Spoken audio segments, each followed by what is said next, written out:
This Bonfireside Chat Appendix is brought to you by Audible.com. If you go to www.audibletrial.com/bonfireside chat, you get a free audio book. This podcast is also brought to you by Demon Souls, which is apparently brought to you by Rush. Some of our landings were desperate adventures. We are now prepared to meet the inevitable counterattacks with power and with confidence.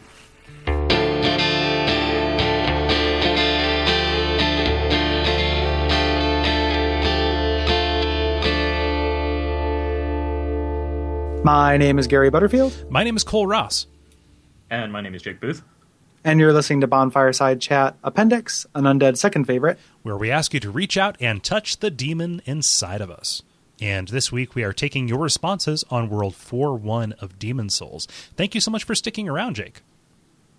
Thank you for letting me stick around this long. I thought I would have been kicked off. It takes a lot to get kicked out. Yeah. From us. I'm trying to think of like anything other than like a racial slur or something like that would actually make us kick you out. Yeah. Like, we might have a problem with that, but yeah.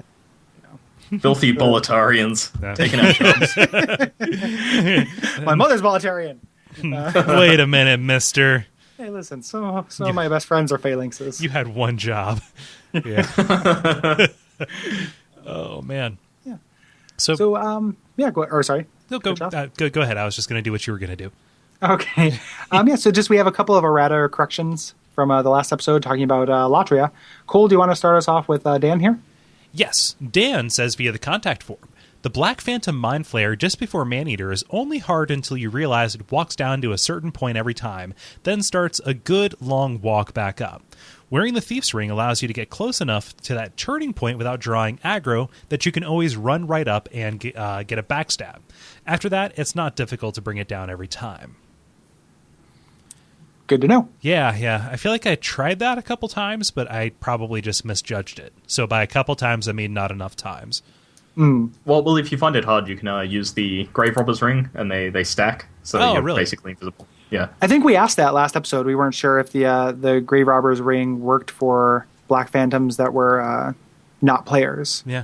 For that. No, it does. It's yeah. I guess they only do they only work with players? Both Cole and I have only done PvP with the old monk. Yeah. It works with players. Yeah. Cool. I've done a lot of PvP. I'd very much recommend you guys try it out. I enjoy it much more than Dark Souls PvP. Oh, interesting. Yeah, I it's not for a lack of interest in it. I just haven't gotten a chance to do it.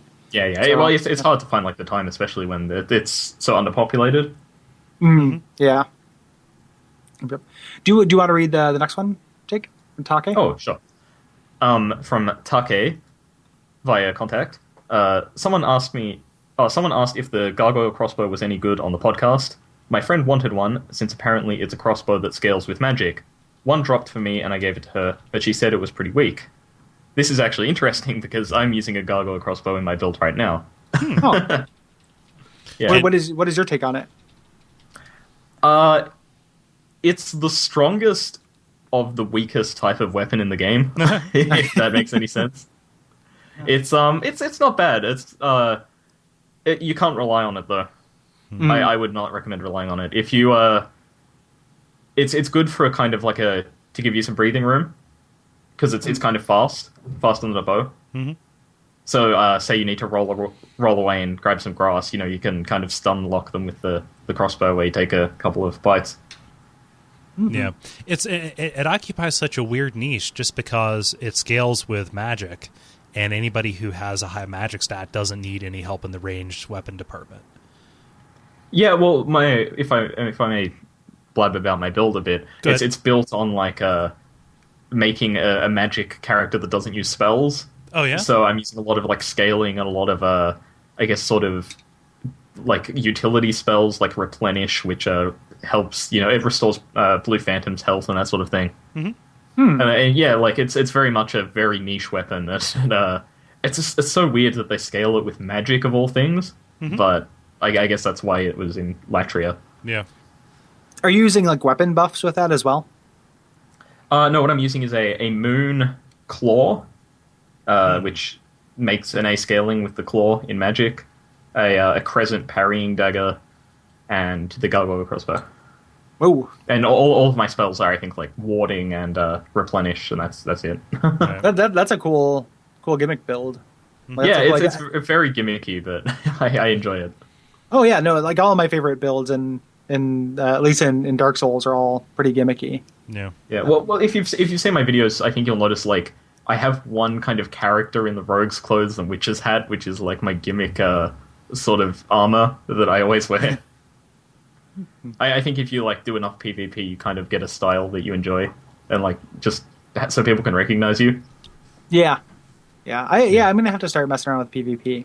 Yeah. In this game. Well, if you're ever up for it, send me a PSN message and I'll we'll take you to school. I don't know. Yeah, no, you absolutely will. Like, Yeah. I'm never done this, and I'm not very good at Dark Souls PvP.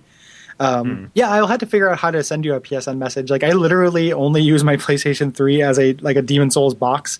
It may as well be one of those consoles from Animal Crossing, where I just turn it on and Demon Souls pops up, and I ignore the interface, and so I had to figure out how to do all the PlayStation Network stuff. Mm-hmm. But yeah, I was waiting for the Dark Souls 2 beta, and like my friends wanted to set up a PSN party chat. I had no idea what I was doing. What is that? Just like, what are all these features? I thought these just play Demon Souls. Yeah. Yeah. All right. Responses. I'll go ahead and read Levi's here. Levi says via contact. Read it as Frank Fontaine, at least the quote. All right, you bone bags. If you want to make it into my skeleton army, you got to be able to do one thing. Somersault. Skeletons are weird. Am I right, guys? I mean, how do they do all that tumbling without any tendons and muscles and stuff? I'm a Frank Fontainiac to the end. Anyway, Shrine of Storms was the area in the game that always had me wanting to know what was around the next bend or through the next doorway. The area also seemed to have the most intriguing lore to me. Some shit went down on this island, guys. I don't know what, but it was shit, and it definitely went down. I stood outside that first fog door for like 30 minutes, crapping my pants, because I thought that the moment I crossed through, the Vanguard would have his way with me, and I would end up back at the Nexus, scared, violated, and with feelings I did not understand. To my surprise, he just stood there. I hit him 3 times, and he became tasty soul treats. Adjudicator was panic, followed by many arrows to his face until he died. Big guy plus small space equals classic Dark/Demon Souls. Mm-hmm. Mm-hmm. Mm-hmm. Yeah. I like tasty soul treats. Yeah. Something Scooby-Doo. Yeah. I don't know. Something. Yeah, sorry. Where are you? I can't assemble it. There's probably, in a world where souls are a material thing, someone has eaten one. Oh, I'm sure. And it probably turned into a horrifying monstrosity. That's what summons the Grey Fog. Yeah, as like right now, I feel like just about anything in the world has been eaten. Mm-hmm. Like any object someone's probably put in their mouth. The Shroud of Turin. Somebody has dipped it in some baba ganoush and given it a tasty taste. Yeah. It's more the Shroud of Turmeric, am I right? Yeah. Yeah. But I'm interested. I kind of wish he would have expounded upon the lore thing, because I wonder if he's drawing the same conclusions that we are. Because I can't imagine anybody enjoying something in a different way than I do. Yeah. So this is a strange and novel concept for me. Yeah, let us know, Levi. Yeah. Yeah. Mm-hmm. Steven via the contact form says, I'm a Dark Souls vet who bought a PS3 specifically for Demon Souls. High five. I thought I was good. I thought I could coast through the game. Demon Souls broke me. The Flame Lurker, the Man-Eaters, the unholy plague-ridden hell of the Valley of Defilement, the sheer psychological terror of navigating the Tower of Latria, scraping spear-wielding old monk Black Phantoms. Your podcast inspired me to recently start a new playthrough, and I still find some of those areas tough. But even in the darkness, there is light. And for me, that light is the Shrine of Storms. The Shrine contains some great items, easy bosses, great farming runs, and is all around just a freaking cool area. Sure, the Shadow Lurkers, Necromancers, and Gold Skeletons in 4.2 can be a bit tough, but otherwise it's possibly the easiest Archstone in the game. The Shrine of Storms is my security blanket, and it gets me through each Demon Souls playthrough. I never thought I'd see someone refer to like the Shrine of Storms so comfortingly and lovingly. I don't know. Yeah. Like, I'm going to give you $50,000 if you can spend the night in the Shrine of Storms. There's one catch. It's haunted. Yep. Yeah. I think that at least for 4.1, I kind of agree with them. Like, 4.2 can be really, really hard, but like 4.1, like it kind of feels like one of those ones that has its rules. If you accept the cliff run, right? Like, at the very least, the constituent enemies they behave in a way that like I don't have too much trouble with them now. Once I figure them out, right? Yeah, I think it's. I mean, I find it really tough. It is very fair, and I guess I could. Those things aren't mutually exclusive at all. But yeah, I find it one of the tougher regular levels in the game. Like we've talked a lot about tough bosses like Flame Lurker if you're not equipped for it, and Maneater being a real son of a bitch. But level wise, I think 4.1 and 4.2 end up tripping me up quite a bit. Almost as much as Valley of Defilement 2, which I find still find pretty difficult, even though it's not as difficult on subsequent runs. Right. I think maybe like because they're so trap focused that maybe like once you kind of understand it, it's a bit easier to Shrine of Storms. Oh yeah, more of it is predictable in a real set way. Yeah, and that this may be coming from like hindsight or whatever, but like 4.1, I just know how to run through it. Even without the shortcut, I can just run around everything. Like it's just straight to the fog wall. Whereas other levels, that's not so much the case. But I can't do because the guys will follow me. Like when I try to run through, so I can run by everything, but they still come and stab me in the back next time I get to a place where I have to stop for a second. Yeah, I just don't stop. Huh. Yeah. Yeah, I know. I've not had luck doing that. Those guys will pursue me pretty incessantly. Yeah. I don't know. I mean, it's definitely tough, but I just, in a weird way, I think I can see where Steven's coming from. Yeah. All right. Do you want to round us up, Jake? Oh, okay. This is from Alex via Facebook. Screw those flying manta ray assholes. Those guys are the worst when you're trying to walk along a cliff. And I don't think anyone could put it as sufficiently as that. Like, it's so concise. It's like a fortune cookie. Yeah. or a Laffy Taffy. I'm just trying to walk along a cliff, and then up come these manta rays. What gives? I'm going to buy a bunch of Snapples and make my own custom caps. Yeah. And put this Snapple facts. Put the cap back on and find a way to get the security popper back in. Yeah. Very succinct. Yeah.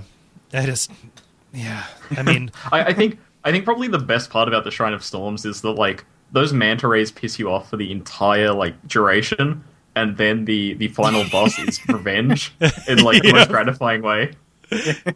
Yeah. And they give you a special they give tool you this new like incredibly loud weapon just for the purpose of taking revenge. Not just on one of them, on many of them at a time. Yeah. It's almost like poetry. Yeah. So, but yeah, agreed. I just with as violent as those things are, and for as much as they seem to enjoy killing people, it's a wonder that they haven't just sought out the rest of Boletaria. But Yeah. So if you have any thoughts about, there's still time to talk about 4.2 and 4.3. Old Hero, those Reapers, any of that stuff. Go to Duckfeed.tv /contact. Yeah. Or find us on Facebook. Both those things are great, and we'll be talking about that next episode. Yeah. Let's see here. Where can people find you, Jake? YouTube.com/video game talking head. Yeah. If you can't find it, I think if you search Demon Souls lore, I rank very highly now, which makes me kind of happy. As well, you should. So yeah, there you go. Yeah. And then for us, we got a bunch of shows on the network. You hear that in the main episode. But usual support the show kind of stuff. Like us on Facebook. That's facebook.com/bonfiresidechat. Also, subscribe, iTunes, rating, reviews. Those all help. We're approaching a couple of milestones on there, which is neat. Yeah. Always happy to get some ego bucks. Yeah. At the end of the day, and it helps people learn about the show. Yeah, it actually does make a huge difference. So yes, it is not just ego bucks. Right. It's like you get a free bonus ego buck with every real buck and real download and such. Mm-hmm. It comes with it. So yeah. I think that's it. So there's some deleted scenes. So stay tuned for those. Yeah. Sticky white stuff. Yeah. So the world might be mended. So the world might be mended. Umbasa. Umbasa. There we go. Yay, we converted Jake in the around. last week. There we go. Off mic, we just spent a week just like we had him kidnapped and somebody psychologically dressed him down. And, we really cultified him. Gonna tear you down, build you back up, tear you down again, and if time allows, build you back up. Back up one last time. Say bird dad. I'm gonna worship You're not Bird my Dad. real bird dad. Like saying it from the egg, like U.S. Acres. Just, Yeah. Hello. Hey, what's up? With drinking whiskey out of the bottle. Understood. Yeah. But I gotcha. What kind What's of up, what kind of whiskey? Ghost Owl. Oh, I saw a picture of that. Yeah. I'm into. I think since beer is something I have to have in such moderation, I'm gonna start pursuing craft liquors, like small batch and craft like local liquors. So small batch whiskey. How is it? Is it Great. good? Like It's really good. Like a bourbon? Yeah. It's like It says. I mean, it's a whiskey. Let me see if it says. I'm ignorant. Yeah. Well, I mean, like a it says it's bourbon a style. Yeah. It's a Pacific Northwest style whiskey, is what it says on the side. It's like it's a little sweet. Yep. But not overly sweet. Right. I mean, like Maker's is previously my go-to whiskey. It's good I to like have a this staple. as much or more. It's really good. I hope it's not. I hope it sticks around. No. Little spendy. Good. Whiskey tends to be. I mean. Yeah. Unless you want to drink garbage. Well, yeah. Yeah. In which case, you don't really care. No. Yeah. No. Yeah. Old Prospector, something like that. Yeah. Yep. Yeah. It's good. Smooth, sweet. Hello? Hey, how's it going, guys? Can you hear me? Yes, I can. Can you hear us? Yes. Hey, Jake. Hi, Jake. Hey, nice to meet you guys. Yeah. Good to meet you. Good morning. Good morning. Well, it's nearly the afternoon, so Is it? Okay. Oh, good afternoon. Good afternoon. Okay. it's in that weird part of the day, 12 p.m. It's whatever Wow. you want it to be. I gotcha. Yeah. Yeah. The lunch and brunch corridor. Yeah. Yeah, basically. Yeah. So how was your brunch and or lunch?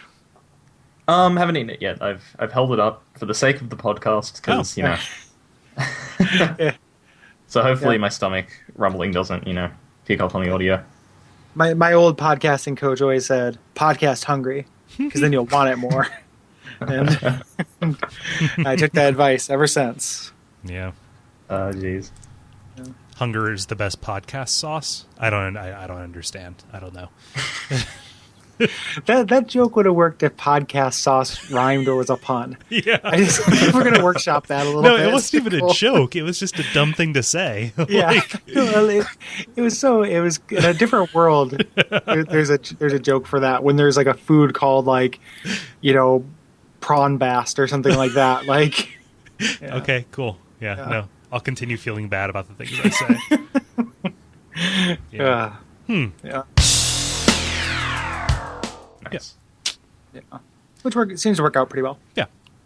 Yeah. Yeah, it was a nice I was happy we were able to get you for the show. When we first started, I started just kind of digging around online looking for Demon Souls lore stuff, and there it seems like that's kind of picking up, but for a time there wasn't very much, and out of the stuff that I'd seen online, I definitely liked yours the best. So Well, when I started, there was like one video, I think, or maybe two, and one of them is like someone drawing like pictures of what's happening on like a notepad and holding it up to the camera. So I was like, yeah, I need to fix this quality. So I kind of got into contact with Batty Video and asked him to help me kind of in the process of making my videos. And so, but now everyone's just copied me. So like, I feel very emasculated. yeah, you're a trendsetter. It just means you had a good idea. Yeah. Yeah, something like that. I'm actually working on a new video right now, so Ooh. hopefully that'll be up tomorrow. What on? It won't. They won't. If it ends up in the podcast, it won't be for like 2 weeks. So by then it will be already. Oh yeah, it will be. It's going to be about Stockpile Thomas. It's pretty short. I'm trying to like do like small character videos in between my bigger videos so I can get them out more frequently. Nice. And my good friend Hellkite Drake, who you might have seen on YouTube, who does his own Dark Souls style things, he's given me the unused cut dialogue for Stockpile Thomas's daughter. Ooh. So it's there's a lot of cool stuff. Man, if we started this podcast like 6 months later, we'd have so much more for it. Yeah. We're gonna have to do addendum episodes, like just 15 minutes that we just tack on to the end. Just all of the dialogue. Okay, so take all of the dialogue from Demon's Souls. Yeah. Just make make like an audio play out of it. Yeah. Yeah, well, so just by way, just to let you know a little bit, so there is no language policy. Feel free to swear as much as you like. There's no language at all. Yeah, That's allowed to be used. We just use symbols. And, we speak in rebuses. Yeah, it says rebuses. Yeah. We're those things from Planescape. Man with hat, turtle, cat. Yeah. What are those? Why can't I remember what those things are called in Planescape? Dabuses. We're Dabuses. Dabuses. Yes. We're not Dabuses.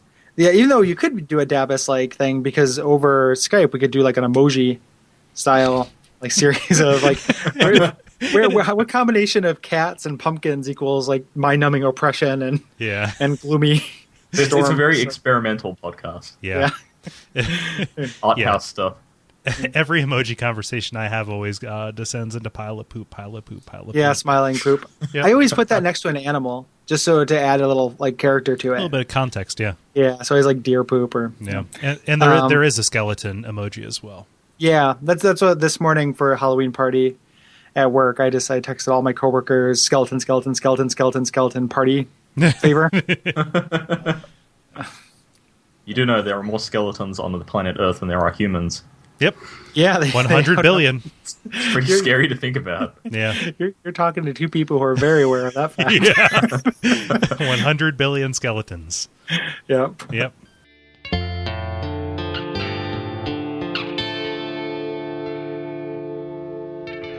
And we all pray that we will have far more soon